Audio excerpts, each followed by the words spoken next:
Dios le bendiga a mis hermanos en este día, que esta reflexión pueda ser de bendición para todos ustedes.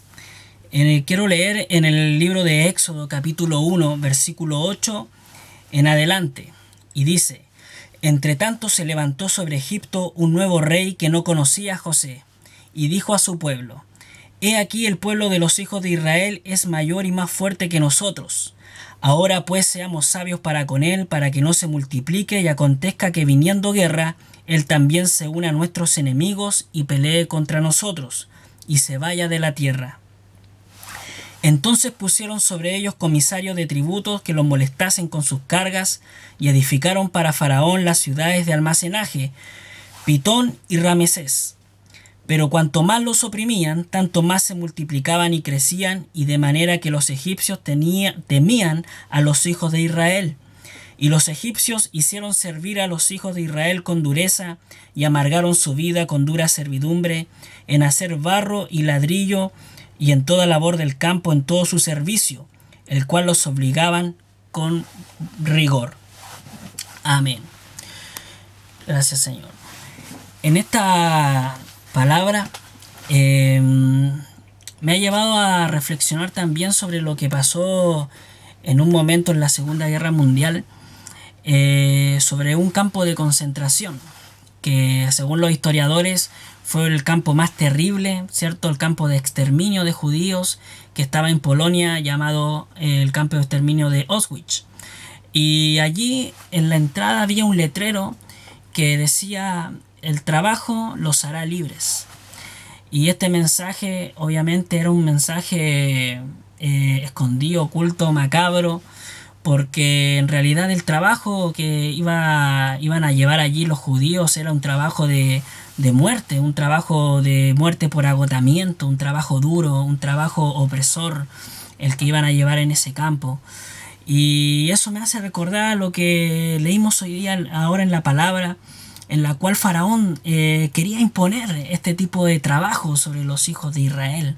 Una carga pesada, una carga difícil de llevar, una carga en la cual el faraón buscaba, ¿cierto?, que el pueblo de Israel dejase de multiplicarse, dejase de crecer. Y vemos que Satanás, que son los planes que Satanás quiere llevar en contra de la iglesia en este tiempo. Quiere dejar que la iglesia crezca, quiere hacer que la iglesia deje de crecer y deje de aumentar, ¿cierto?, en calidad y en número. Entonces, y esto lo lleva a cabo sobre una carga, ¿cierto?, que pone. Y hay una carga, ¿cierto?, sobre la humanidad, porque Satanás se ha aprovechado de este tiempo en poner, aparte de la carga del pecado que ya llevan, ¿cierto?, una carga de preocupación, una carga de incertidumbre, de una carga emocional, ¿cierto?, en las vidas, en la cual no pueden sobrellevar, ¿cierto? No pueden sobrellevar por su fuerza, no pueden sobrellevar, ¿cierto?, con el dinero, no pueden sobrellevar, ¿cierto?, con hobbies, o con ni siquiera teniendo tal vez a través de familiares, sino que el Señor nos invita a que todas esas cargas nosotros las personas puedan descansar en Él. Y eso es lo que el Señor nos enseña en Mateo 11, ¿cierto?, versículo 28-29, un capítulo conocido que Él dice, el Señor: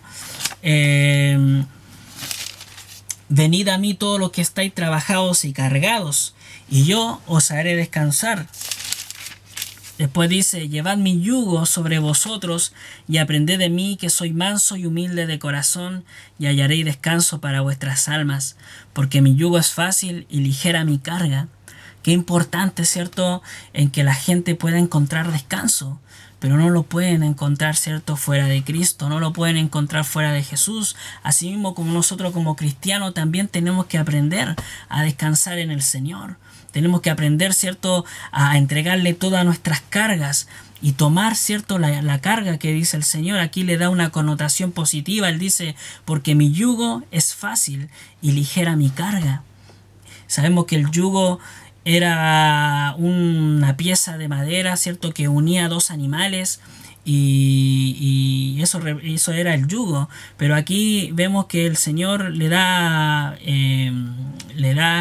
el sentido cierto positivo, en que la cual le dice que mi yugo es fácil y ligera mi carga, que nosotros lo podemos llevar. Entonces el Señor quiere que nosotros le entreguemos nuestras cargas y el poder, ¿cierto? Poner su carga sobre nosotros, que podamos llevar, ¿cierto? Esa carga.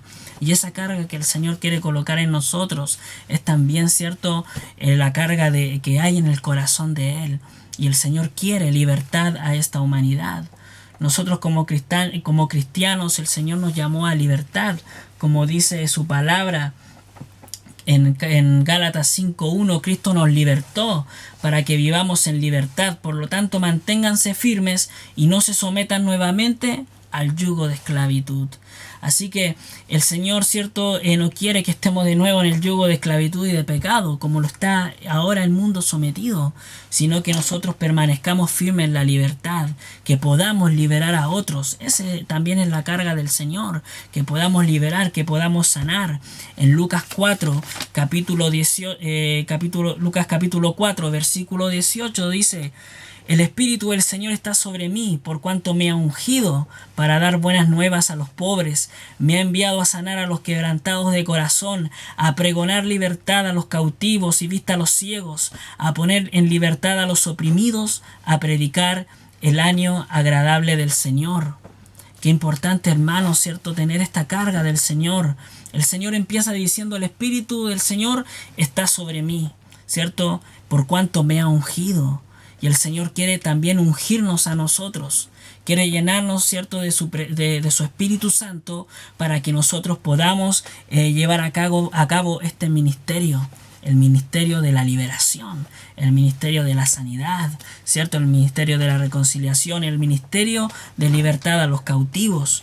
Y el Señor quiere darnos esa unción. La palabra dice en 1 de Juan capítulo 2 versículo 20: pero vosotros tenéis la unción del Santo y conocéis todas las cosas, ¿cierto? Y en el 27: pero la unción que vosotros recibiste de Él permanece en vosotros. Así que el Señor no nos quiere enviar, ¿cierto?, a este mundo así con las manos vacías y a lo natural, ¿cierto?, con el intelecto, con la mente, ¿cierto?, con la carne, sino que el Señor quiere ungirnos, quiere derramar de su presencia, quiere llenarnos de su Espíritu Santo, que podamos ser vestidos de poder para poder vivir en estos tiempos. Es necesario estar ungido, no podemos ser simples, ¿cierto? No podemos vivir en una tibieza, sino que necesitamos de la presencia del Señor, necesitamos que el Señor nos dé ese descanso.